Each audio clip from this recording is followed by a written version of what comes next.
करता है, भक्तों की झोलियां भरता है, मारे न्यारे भक्तों की झोलियां भरता है। इस वीर लखानी का सारे जग में करता बातें, फिर मुंडन रानी का फिर शीश के दानी का सारे जग में करता बातें। सुनिए कथा की शुरुआत। वनवास मिल गया पांडवों को, 12 वर्ष का वनवास और 1 वर्ष का अज्ञातवास।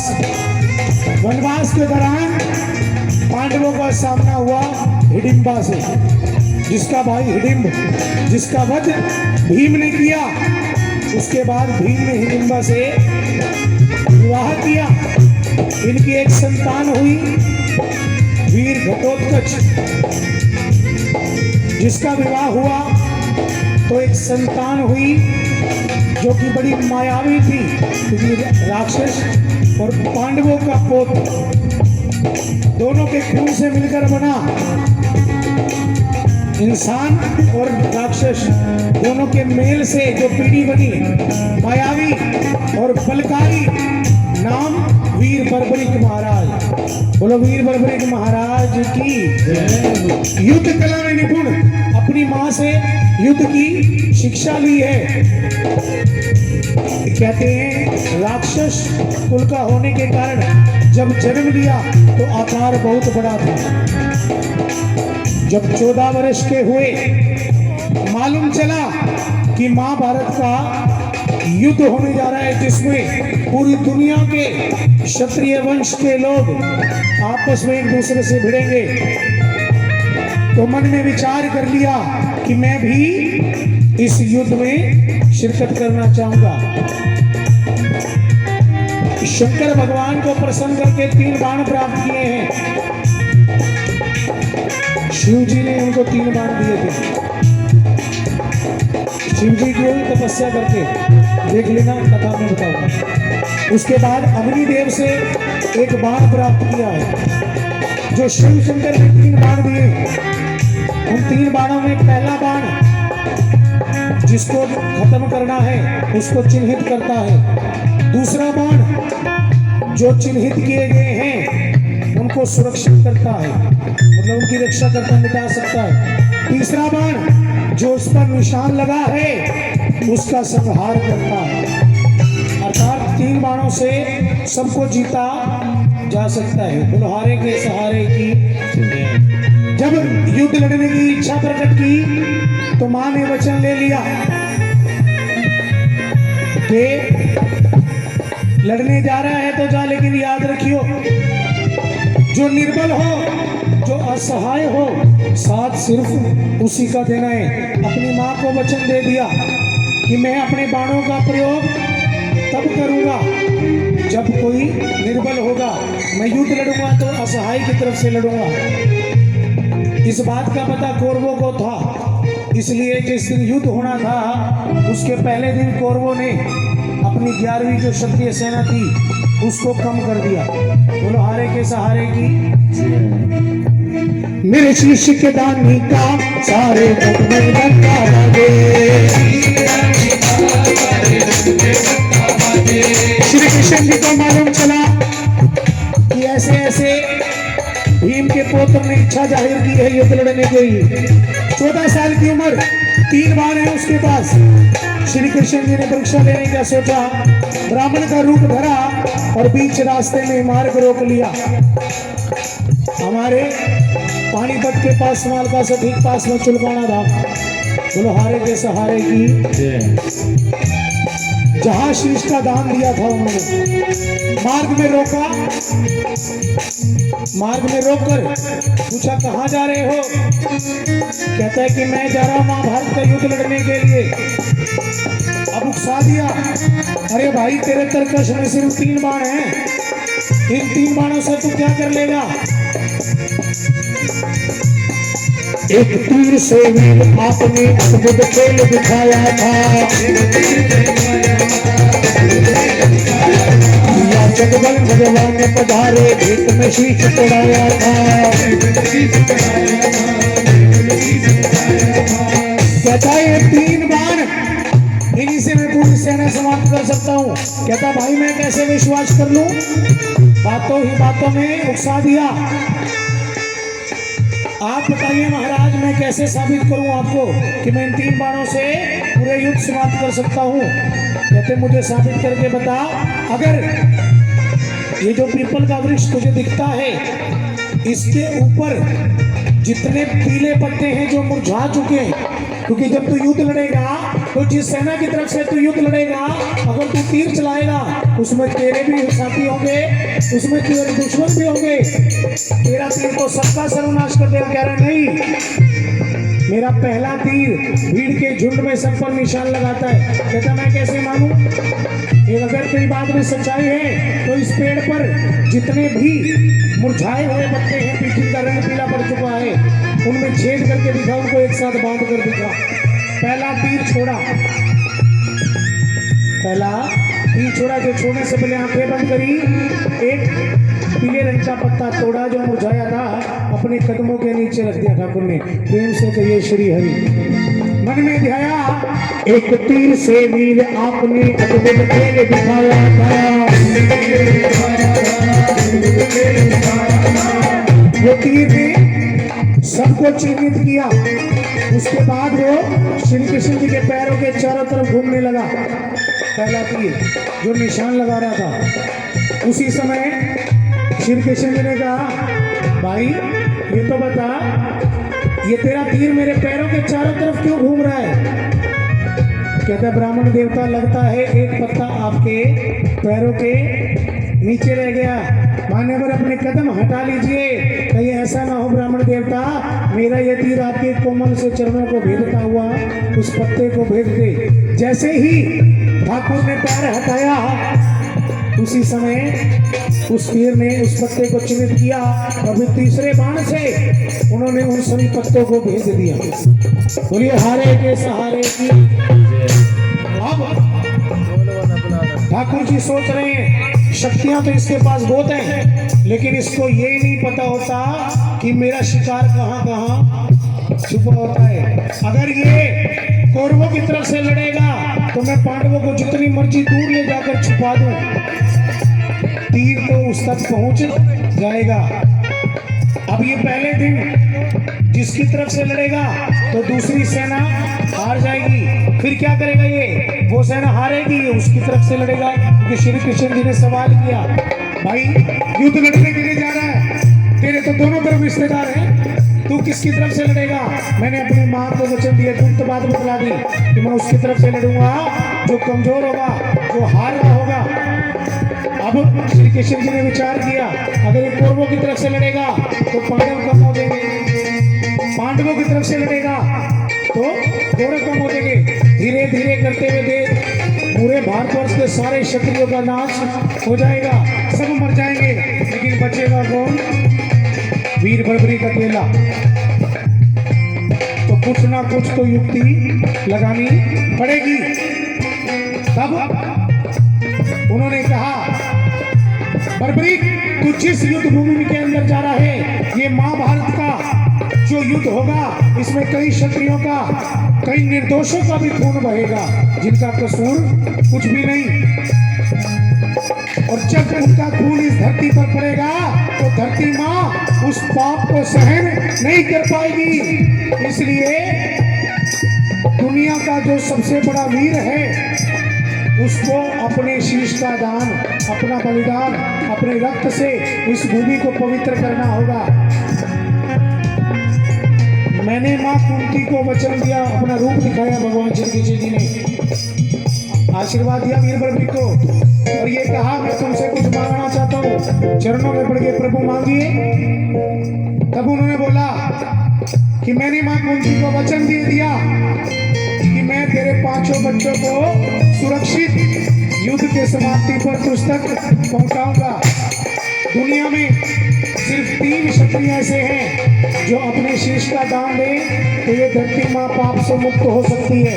पहला मैं स्वयं, लेकिन मैंने वचन दिया है अगर मैं शीश का दान दे दूंगा तो उसके बाद पांडवों का बचाव कौन करेगा। दूसरा तेरे दादा भीम के भाई अर्जुन जी वो तेरे दादा लगते हैं, अगर उन्होंने अपना शीश दे दिया तो जो मेरा वचन है वो झूठा पड़ जाएगा। आज मैं तुझसे दान मांगता हूँ इस पूरे देश का, भारतवर्ष का, पूरे महाभारत के युद्ध का कल्याण करने के लिए इस ब्राह्मण को दक्षिणा में झोली फैला दी, अपना शीश का दान दे दे। सब खड़े हैं, आसपास देख रहे हैं, घटोत्कच जी हैं, भीम जी हैं, पांचों पांडव वहां आ गए। जब ये बात सुन ली, उनके आने से पहले वचन दे चुके थे कि आप जो दान मांगेंगे मैं आपको वो दान दे दूंगा। और जब शीश का दान मांग लिया तो कहते हैं प्रभु मैं दान तो दे दूंगा पर मैं चाहता हूं मैं आपके विशाल रूप के एक बार दर्शन करूं। श्री कृष्ण भगवान ने अपना विशाल रूप दिखाया और ये कहा कि तू शीश का दान देने को तैयार हो गया तो इस संसार में सबसे बड़े क्षत्रिय की उपाधि तुझे मिलेगी।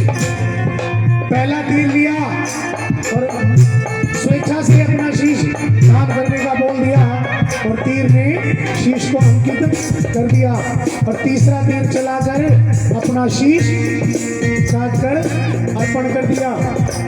जब घटोत्कच वहां पहुंचा, उनका बर्बरीक जी का पिता घटोत्कच जी महाराज, उनकी आंखों में आंसू थे, अपने पुत्र को सामने देखा पड़ा हुआ, बोल रहे हैं, रो रहे हैं कि मेरे पुत्र की आखिरी इच्छा थी, वो अपनी आंखों से इस युद्ध का साक्षी बनना चाहता था। पर ठाकुर तुमने ये क्या किया। इस शीश के दान के साथ उसकी इच्छा भी खत्म हो गई। तब भगवान श्री कृष्ण जी ने अमृत पान करवाया शीश को और शीश जीवित हुआ। उस शीश को एक ऊंची पहाड़ी पर स्थापित करवाया जहां से पूरे महाभारत का साक्षी बनी मेरे हारे के सहारे। उसके बाद जब युद्ध देखा गया, ये मैंने कहा कि इस युद्ध का इकलौता साक्षी तू होगा। इस युद्ध में क्या चल रहा होगा तुझे सब दिखाई देगा बर्बरी। और जब युद्ध पूर्ण हुआ, समाप्त हुआ, तो हर कोई पांडव भाई कह रहे हैं मैंने इतने सैनिकों को मारा। अगर मैं, भीम कहता है, दुर्योधन की जंगा नहीं तोड़ता तो हम जीतते नहीं।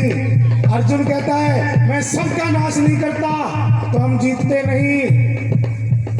धृतराष्ट्र जिनके पुत्रों की मृत्यु हो गई, वो भी सोच रहे हैं कि कौन सा सबसे बड़ा योद्धा होगा। लेकिन जो सबसे बड़े भाई हैं युधिष्ठिर, वो कह रहे हैं अगर मेरे मुंह से अश्वत्थामा मारा गया, नर नहीं बच, अगर ये ना निकलवाते तो अश्वत्थामा के वियोग में द्रोणाचार्य अस्त्र नहीं छोड़ते, अगर द्रोणाचार्य नहीं मरते, हमारे गुरु नहीं जाते तो हम जीतते नहीं। हर कोई अपनी बड़ाई कर रहा है। श्री कृष्ण जी मुस्कुरा उठे, कहते एक साक्षी है युद्ध का, मैं तुम्हें उसके पास लेकर चलता हूँ। बोलो हारे के सहारे की, शाम प्यारे की। जब बर्बरीक के पास ले जाया गया, शीश को पहाड़ी पर टंगा हुआ है और वहां पर पूछा बतलाइए हम पांचों पांडवों में से कौन ऐसा है जिसकी वजह से हम युद्ध जीतते हैं। तो मुस्कुराया वो शीश, मेरे प्रभु मुस्कुराए, कहते तुमने युद्ध लड़ा ही कब, तुमने युद्ध लड़ा ही कब। मुझे तो हर तरफ श्री कृष्ण भगवान जी दिख रहे, ठाकुर दिख रहे, मुझे हर जगह शाम दिखा। जिसको बाणों की शैया पर लिटाया गया, जिसने कष्ट झेला, उस विश्व में था श्याम। जिसने बाण चलाए अर्जुन, उसमें भी था श्याम। मैंने देखा जिसने जंगा तोड़ी, वो भीम नहीं, वो भी था श्याम। जिसकी जंगा टूटी, वो दुर्योधन नहीं, वो भी था श्याम। पीछे खड़े होकर ठाकुर मुस्कुरा रहे हैं और वरदान दे दिया तुझे हर मनुख में शाम दिखता है, इसलिए कलयुग में तेरी मेरे नाम से पूजा होगी, दुनिया तुझे पहचानेगी, तेरे शीश की सेवा होगी, तुझे शाम के नाम से जाना जाएगा। उसके बाद उस शीश को रूपवती नाम की एक नदी में बहा दिया गया। बहते बहते उस शीश की प्राप्ति हुई कहाँ? सीकर जिले के अंदर खाटू नाम का एक गांव, जिस स्थान से वो शीश मिला वो श्याम कुंड के नाम से जलाया जाता है। बोलो हारे के सहारे की। एक तीर से वीर आपने अद्भुत खेल रचाया था। एक गाय रो जाती है उस स्थान पर, दूध की बौछार करती है। गांव के लोगों ने चमत्कार देखा, भाई गाय रो जाती है, उन्होंने उस स्थान पर खुदाई की, वहां उन्हें वो शीश दिखाई दिया जिसको उन्होंने एक ब्राह्मण को सौंप दिया। उस राज्य के राजा रूप सिंह चौहान जी, जिनको स्वप्न आया कि मुझे एक मंदिर बनवाना है, श्याम प्रभु का स्वप्न, उसके अंदर शीश की पूजा होगी। जिस दिन मेरे ठाकुर ने शीश का दान दिया, मेरे श्याम ने, बाबा खाटू श्याम ने शीश का दान दिया, वो दिन था फागुन मास का शुक्ल पक्ष का द्वादशी। और जिस दिन वो मंदिर बना, जब उसकी पूजा होने लगी, वो 11 का दिन था, शुक्ल पक्ष का फागुन का। बोलो हारे के सहारे की। इसलिए एकादशी और द्वादशी पर बहुत भारी मेला लगता है वहाँ। एक तीर से वीर आपने अद्भुत खेल दिखाया था, या जगबन भगवान पधारे एक में शीश चढ़ाया था। तेरी इस कुर्बानी का सारे जग में डंका बाजे।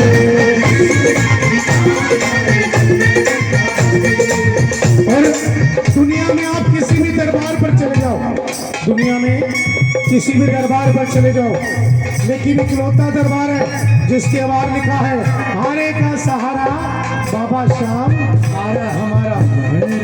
किस किस को लगता है बाबा श्याम हमारा? बोलो हारे के सहारे की। अरे भूले से भी जो प्राणी खाटू की शरण में आता है, भूले से भी जो प्राणी खाटू गाँव में आता है, मेरा शाम लगाता उसे गले ये कभी नहीं ठुकराता है।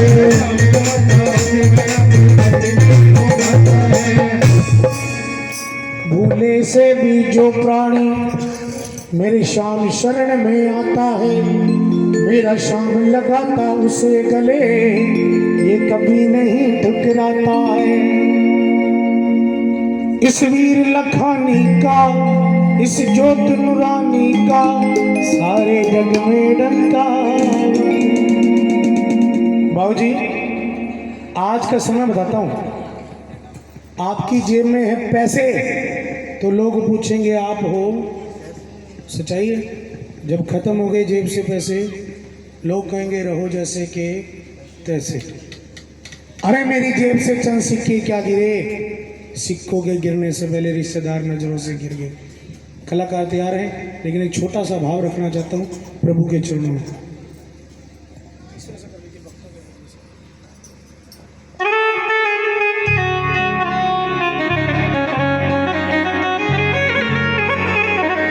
एक सवाल पूछना चाहता हूं मैं आपसे, आपके घर में जागरण है, अगर मैं आपसे अभी कहूं भगत जी 1 लाख रुपए चाहिए, दोगे? दे दूंगा। दुनिया के सामने कह रहे साहब, ताड़ी बजाओ एक बारी। झूठे में बोला लेकिन बोला जरूर है।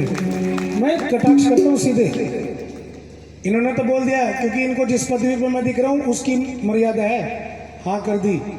लेकिन आज अगर आप अपने किसी रिश्तेदार को फोन करोगे और कहते हो भगत जी 1 लाख रुपए चाहिए, जो हर पल हर क्षण इकट्ठे काम करते हैं, फोन करके देख लेना, वो पता क्या कहेगा? ओए वीरे यार सवेरे फोन करता, कल फोन करता तो यार बच्चे की पढ़ाई लिखाई पे लगा दिए, फीस भर दी, प्लाट का बयाना दे दिया, अरे यार सामान मंगा लिया मैंने तो सदर से। जी जी मानसी जी रजत जी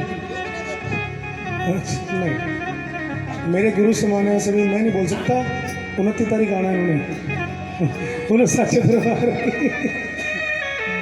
बाबूजी अगर वो आपका खास होगा, पहले तो वो देना तो चाहेगा, लेकिन यार डूब ना जाए, उसके दिमाग में चलेगा। पता है क्या करेगा, कहता देख मेरे पास तो है नहीं, पर एक काम करता हूँ मैं किसी से दिलवा देता हूँ। देगा खुद, नाम लेगा दूसरे का, क्योंकि ब्याज मिल जाए ना थोड़ी बहुत। बाबूजी नाम लेगा दूसरे का, एक कागज पे साइन करवाएगा कोर्ट के, क्योंकि अपना नाम नहीं आना चाहिए। अच्छा हो सकता है चेक भी रखवा ले, पहले साइन भी करवा ले, भरोसा की भी दुनिया नहीं रहेगी। अच्छा वो लाख आपने कहा था 6 महीने में दे दोगे, पर साल हो गया साहब, मजबूरी किसी पे भी आ सकती है, ना दे पाए तो क्या होगा सन्नी भाई, बीच बिरादरी में काटेगा जगह जगह। जो कल तक गले मिलता था आज आंखें दिखाएगा, बीच सभा में कॉलर पकड़ के बेइज्जती कर सकता है साहब। अरे भी करेगा सभी पैसे। हाँ फलाना पैसे खा गया, ग्रुप है ज्यादा बड़ी बात नहीं करता। सवेरे जितनी पेमेंट मुझे 100 रुपये कम दे के दिखा दे मोटे को, रिश्तेदारी सारी यहीं निकल जानी है, कितनी रह गई, ज्यादा दूर तो जाऊंगा भी नहीं। गलत नहीं कहता, पैसा भगवान नहीं, पर हम जैसे लोगों ने, मुझ जैसे स्वार्थी लोगों ने पैसे को भगवान से भी बढ़कर दर्जा दे रखा दुनिया में। हम जैसों का तो एक ही इलाज है, हम जैसों को बंद कर दो एक कमरे में जिसमें सिर्फ नोट ही नोट हो,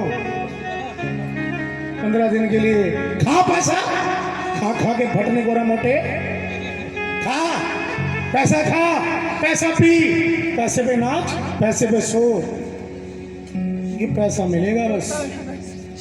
अगर जी करोड़ों की अरबों की आसामी हो आप, लेकिन बीच जंगल में पीने की एक बूंद नहीं, और एक दिख जाए ग्वाला जो मटका लेकर जल का जा रहा है, आप पूरी संपत्ति उसके नाम कर दोगे, ले ले भाई तो मेरी जान बचा ले, 2 घुट पानी पिला दे।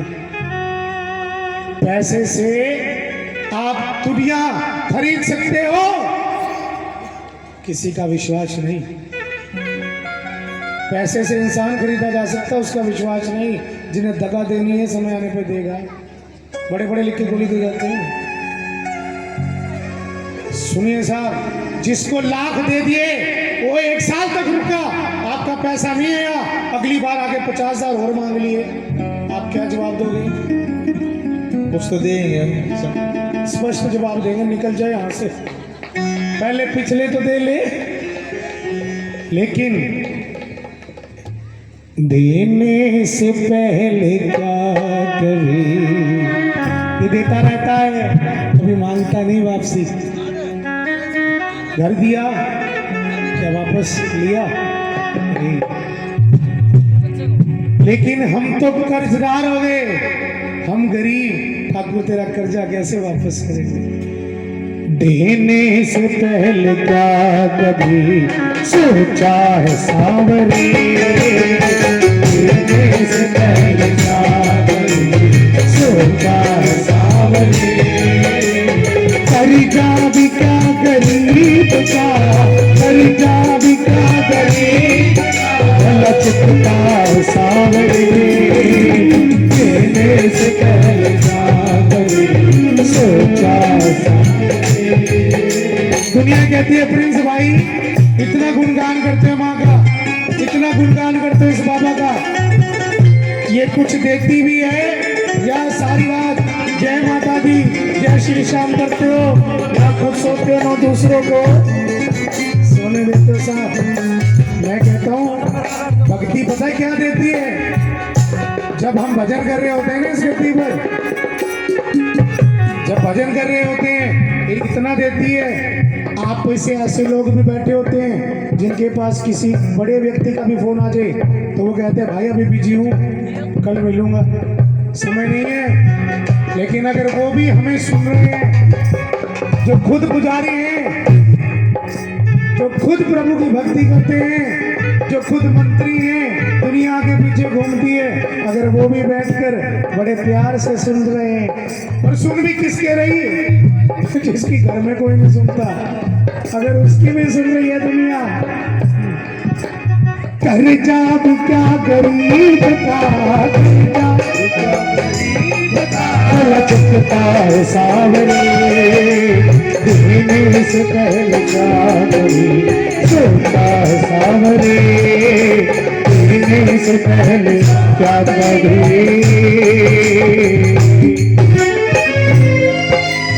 तालियां तो बजाइए ना साथ, दोनों हाथ उठा लो।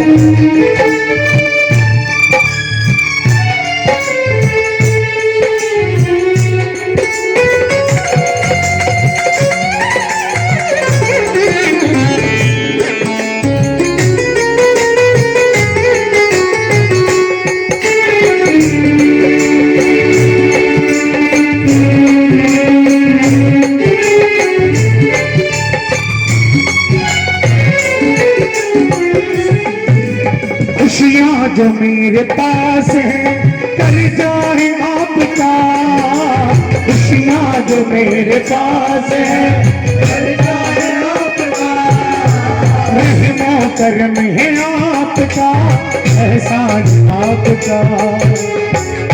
एक समय था जब मैं भजन नहीं करता था, उस समय कोई जानता नहीं था, पहचानता नहीं था। जीवन में ये महत्वपूर्ण नहीं कि आपने कितना पैसा कमाया, जीवन में ये महत्वपूर्ण है कि जब आप गली से निकलते हो और आपको कोई सामने से कहते हैं जय श्री श्याम भैया, जय माता दी भैया, आप हमारे यहाँ आएंगे। हम कई जगह जाते हैं, हम नहीं पहचान पाते, लेकिन जब वो सामने से आकर बड़ी इज्जत करता है तो बाबू जी, इंसान को इज्जत से बढ़कर कुछ चाहिए भी नहीं। जब इज्जत के लिए इंसान जान दे देता है। और इस दास को इतना प्यार मिल रहा है आपका, ये परिवार है हमारा, क्योंकि महीने में 20 दिन तो इन्हीं के साथ रहते हैं, 20 रातें इनके साथ रहना हमने। जब हम नहीं गाते थे तो शायद ये भी नहीं जानते थे, लेकिन मेरी किस्मत कितनी अच्छी है जो इतने बड़े बड़े फनकार जो बड़े बड़ों के साथ